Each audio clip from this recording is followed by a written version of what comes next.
We are here to bring together a network of Indigenous Australians and our allies to change this nation to make it a more mature country. We want to bring dignity to people around the country, not only Aboriginal and Torres Strait Islander people, but our fellow Australians. This recognition that is called for in the Uluru Statement from the Heart is not only recognition of 65,000 years of our occupation or more of this country, but it is a practical solution. It gives us the opportunity to be heard. Of course, my deep interest in this is to see a voice that will be permanent. I've seen everything. I've watched people come and go, and I certainly have watched governments come and go. I was also 11 years of age at the 1967 referendum. We were noted as human beings in our country, and that must live on. That must give us citizenship rights, but also aspects of a fair and prosperous society. We need to ensure that not only our own mob are informed about this, but that their voices are heard throughout this process. It's so important that this campaign is led with First Nations consensus on a voice, and that is the next step towards a better future. We need our people out there advocating for this change. But that's not to say we don't need our allies. We need them more than ever. Everyone gets a vote in this. We want Australians to get into that ballot box and make an informed and conscious decision. I think the important thing to understand in this referendum campaign, it is a yes and no vote, but in terms of the way people are going to vote their intentions, it's not a political preference. This vote is about constitutional recognition, but actually the people will vote based on what they think of First Nations people. And that is not a yes and no preference, political preference, that we're trying to sell an idea, and so we need to lift the message up where we have room to move and room to persuade people. This is what a message sounds like in order to get First Nations people to talk about this campaign and to sway the most of the country to vote for it. People are better off when they are free to set their own course. Yet the government keeps locking us out of decisions and forcing their policies on us, insisting that they know what's best for Aboriginal people. But we know what our communities need. 40 years ago, when government health services were failing us badly, we took the driver's seat and set up Australia's first community health centres. Today, our services are the best in the country, and the government models their health, legal aid and childcare systems on ours.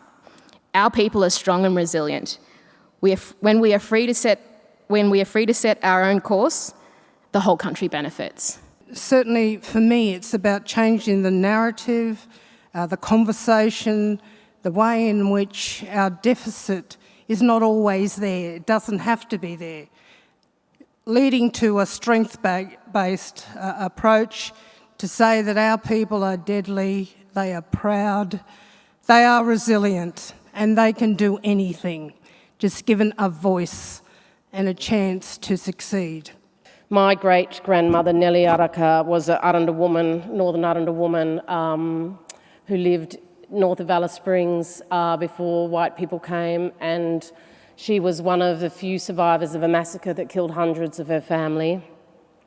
She fled that massacre and gave birth to my grandmother, Hetty Perkins. Hetty grew up in the rugged, hardcore environment of the frontier and faced many challenges, but she was a resilient woman.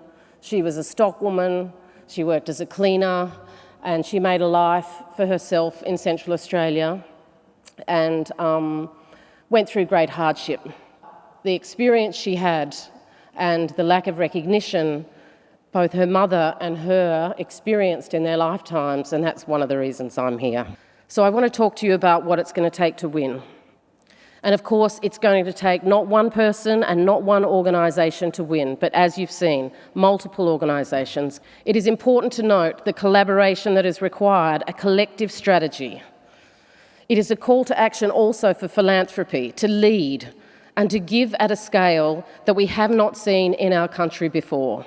One of the most wonderful things that's happened over the past couple of months is to see, to listen, to hear from an incredible number of inspiring First Nations leaders. You know, I want to say thank you for what you're doing, and the next months are going to be really difficult, yeah? They're going to be hard, and so certainly our hearts are going to be with you all the way. Of course, our hearts are not enough, and as people have said, this campaign is going to require significant resources, and this is the moment for philanthropy to do things on a scale that I don't think we'll see again in our lifetimes. So I wanted to just to say and acknowledge and salute the philanthropic organisations that are making this commitment. We all know that we're facing a difficult challenge in trying to secure a positive outcome for the referendum, but we've heard tonight that the challenge is also the opportunity. I hope that the courage, generosity and candidness of our speakers has inspired you, because there are very real, very important things that we can all do after we leave this event. Tell people about what you've heard tonight. Have conversations with your friends, your neighbours, your family, your school people, your workmates. Every conversation counts. Get involved with one of these fabulous organisations. Volunteer your time, your networks, your resources. Help spread the word or raise money, hold an event, a kitchen table conversation, a paper bag lunch or a dinner with friends. And because at Australian Communities Foundation, we're a community of givers, the most important ask tonight is to ask you to support and join us by giving. We look forward to continuing the conversation, and yes, we will win. We will win this. Change is coming, people. Change is coming.